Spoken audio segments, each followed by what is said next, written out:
Good morning and welcome to all of you, the media representatives, but first and foremost our guests, the Nobel Peace Laureate Narges Mohammadi's closest family, represented by Narges' husband, Taghi Rahmani, her children, Kiana and Ali, and her brother, Hamidreza. So there's a warm welcome to all of you.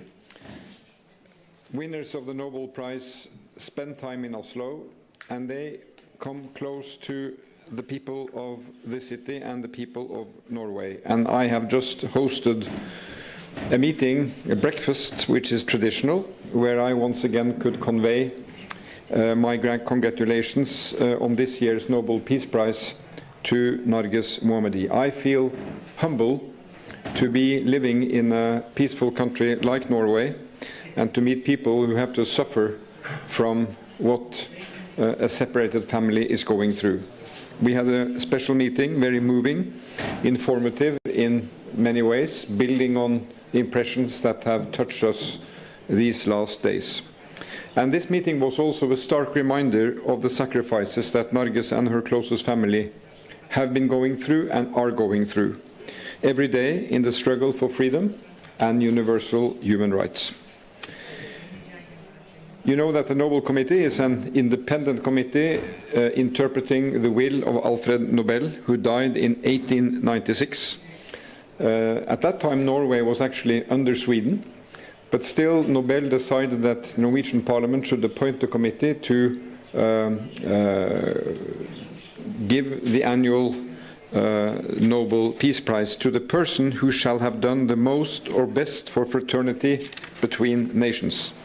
The first prize was given to Henri Dunant, the founder of the Red Cross, and since then there's a long history of different prizes, but still respecting the will of Alfred Nobel. This year's prize reflects that Narges Mohammadi has done an important work that inspires far beyond Iran. It's a recognition of her relentless efforts to advocate human rights and create the links between civil society, human rights, and peace. It's also a recognition of all those people who are working for more respect for human rights in all countries, and also the fight for human dignity against the death sentence. We have all learned the motto adopted by the movement in Iran and now globally: women, life, and freedom. In Farsi, as I have learned from my friends, Zan, Zendagi, Asaji. Okay? Advocating for universal human rights, including women's rights, should never be a punishable offense. Narges Mohammadi's fight for human rights against the oppression of women for dignity or freedom has come at a very high personal cost. And this morning I've also heard from her family how they have been paying a price. They have left their home country.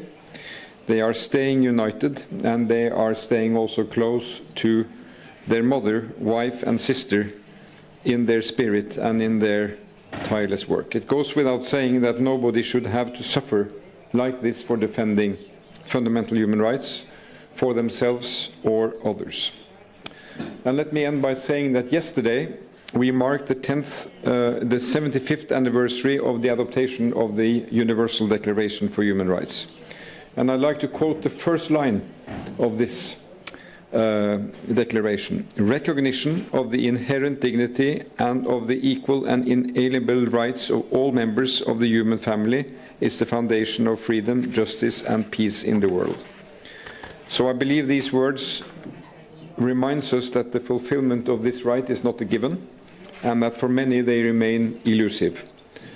So the promotion of human rights and human rights defenders, men and women, is a key priority for Norway's foreign and development policy, and it will remain so.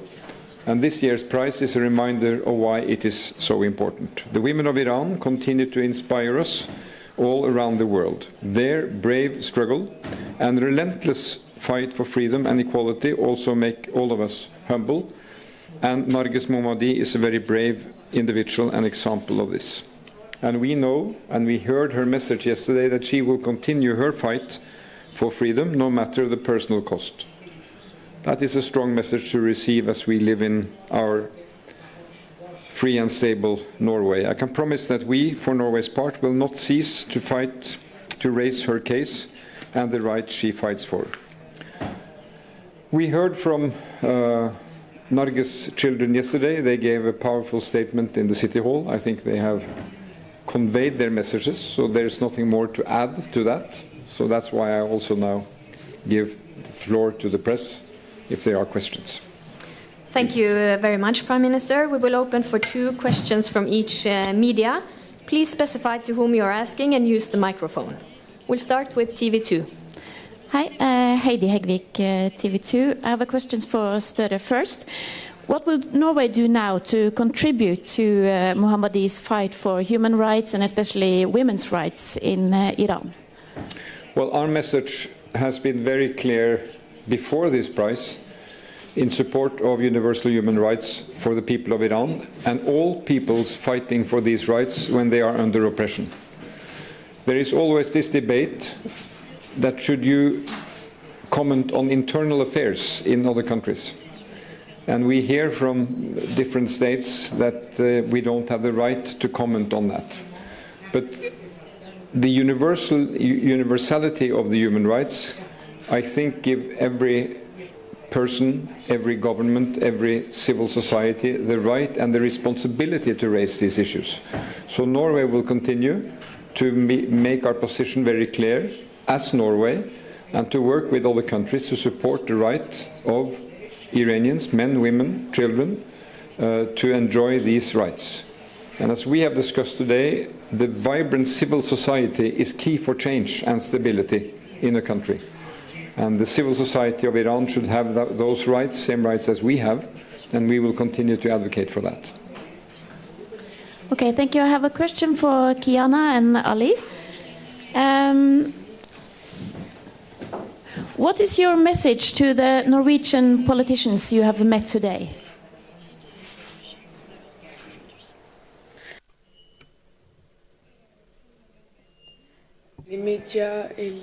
As my mother said, social medias and social networks are our most important allies because they are conveying very important messages and they are showing the truth to everyone as far as Iran is concerned. As my father said also earlier,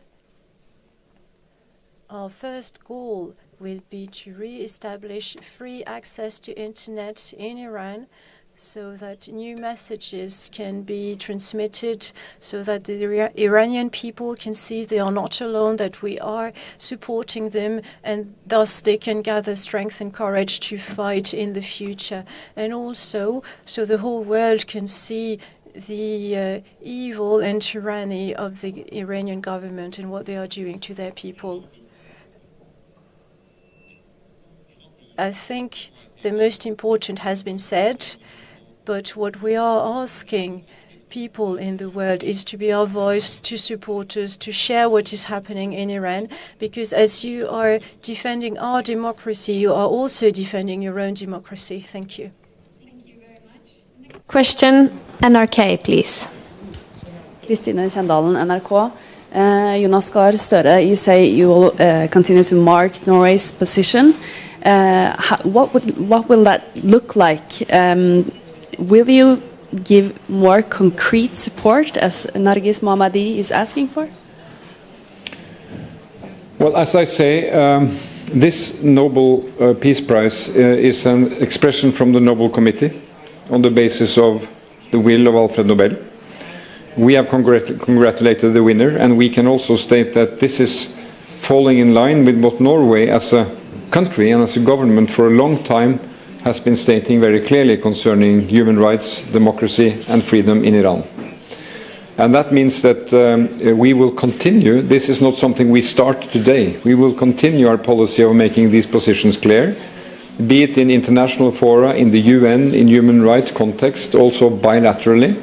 And then we will see how this prize will create attention among people in our countries and perhaps also reach all the way to Iran.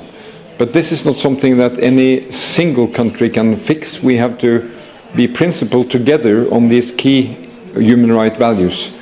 and raise them in all settings where we can reach governments, but also give support to civil society who stand up for their rights that we fully enjoy in Norway. Thank you. And one question for Kiana and Ali. We learned previously that your mother was going to hunger strike yesterday.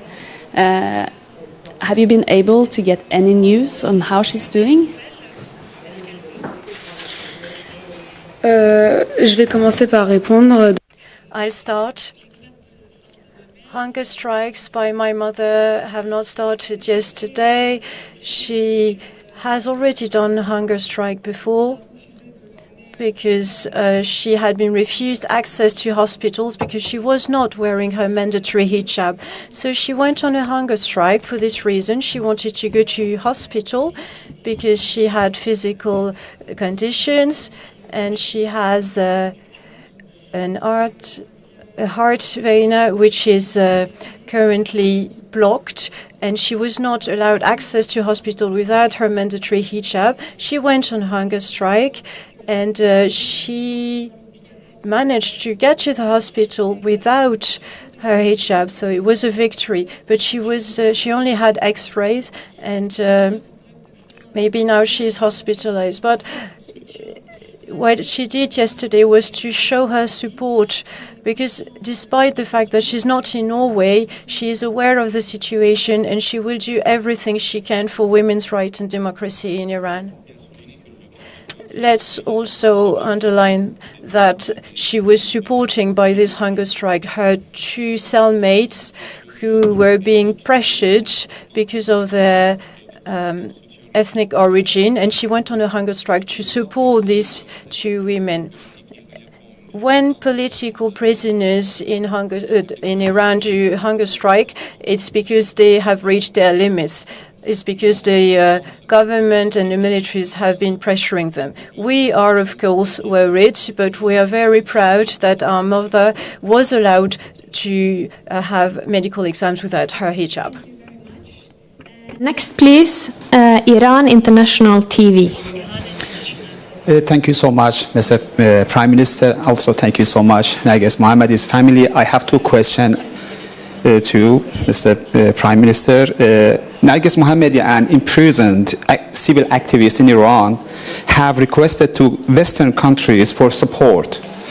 Do your government respond to this demand? If yes, what form of assistance will be provided? And second question is, what action can EU countries take to secure the release of Narges Mohammadi and Iranian or other jailed? Let me first say that Norway has been making our position very clear on Narges Mohammadi's situation long before the Peace Prize. Her case has been known to us for many years. We have raised it in many different settings. I know that there are Norwegian diplomats who know her personally and who are very touched by the situation she's in. So what I can say is that we will continue that work. Exactly how we will do that, I will, for reasons of discretion, not go into detail. But I can underline that her situation and that of other people who are named, other individuals, will be raised at the right occasions by Norway. So that is on a person-to-person basis, but then there's the principle of freedom of expression, the universal human rights, which Iran is also bound by, that we will raise also in principled settings vis-à-vis the government.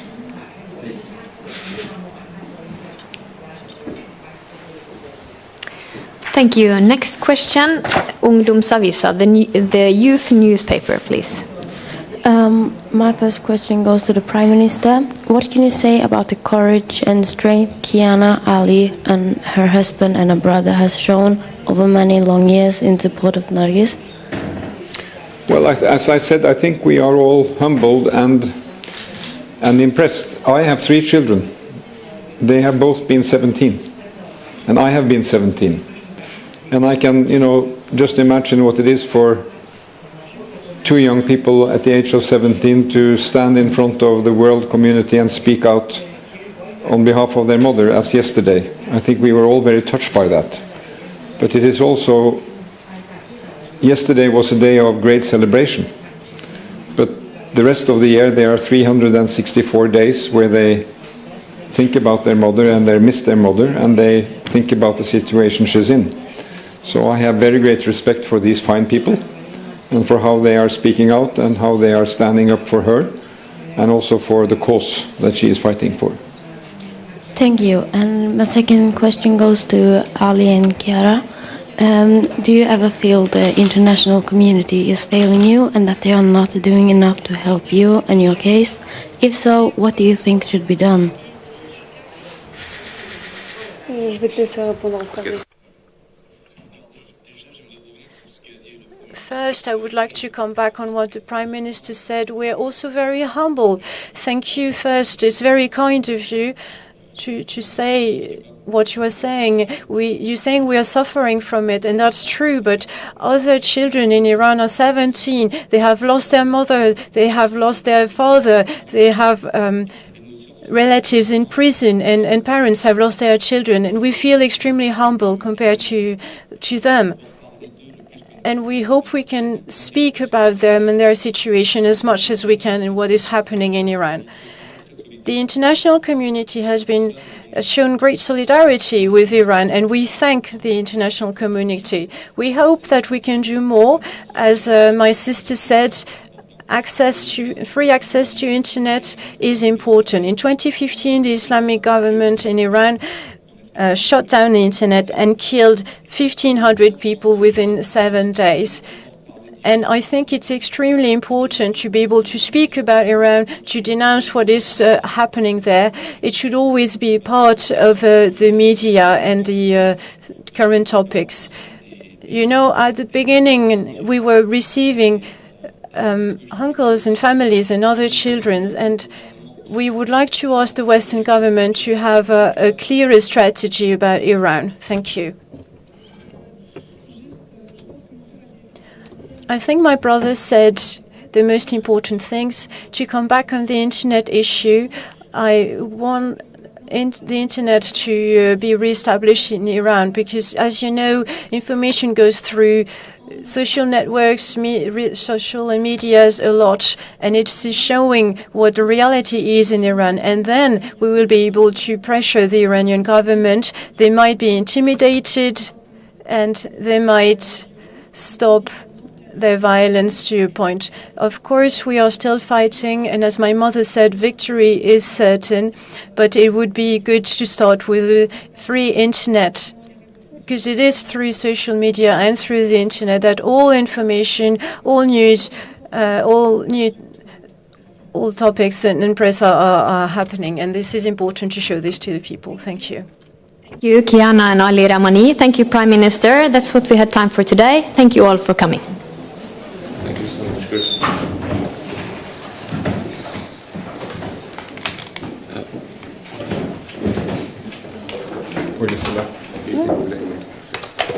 Thank you so much.